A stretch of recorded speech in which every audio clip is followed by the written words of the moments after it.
அவரால் நாம் ஆசீர்வதிக்கப்படுகிறோம் என்பதுதான் உண்மை. எப்பொழுது அவர் நமக்குள் வரும்பொழுது. அங்கே தேவனுடைய உடன்படிக்கை பெட்டி ஓபேத் ஏதோம் என்ற வீட்டில் வந்தபொழுது கர்த்தர் ஆசீர்வதித்தார். இன்று அவருடைய வார்த்தையாக கிறிஸ்து நமக்குள் வரும்பொழுது நாம் ஆசீர்வதிக்கப்படுகிறோம். ஸோ அவர் நமக்குள்ளாக தங்கியிருப்பதின் ஆசீர்வாதத்தையும் அதனால் உண்டாகிற மகிழ்ச்சியையும் பிறரால் கண்டுகொள்ளாமல் இருக்கவே முடியாதுங்க. அவர் நமக்குள்ளே வந்துட்டால் நமக்குள்ளே அப்படி ஒரு சந்தோஷம் வெளிப்படும்.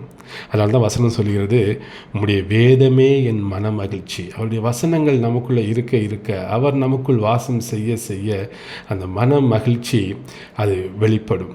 இந்த உலகத்தில் கூட ஒரு பழமொழி சொல்லுவாங்க, கேள்விப்பட்டிருக்கீங்களா? அகத்தின் அழகு முகத்தில் தெரியும்.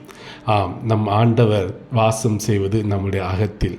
அவர் அகத்தில் வந்துவிட்டால் நம்முடைய முகத்தில் அந்த சந்தோஷம் எல்லோரும் பார்க்கும்படியாக இருக்கும்.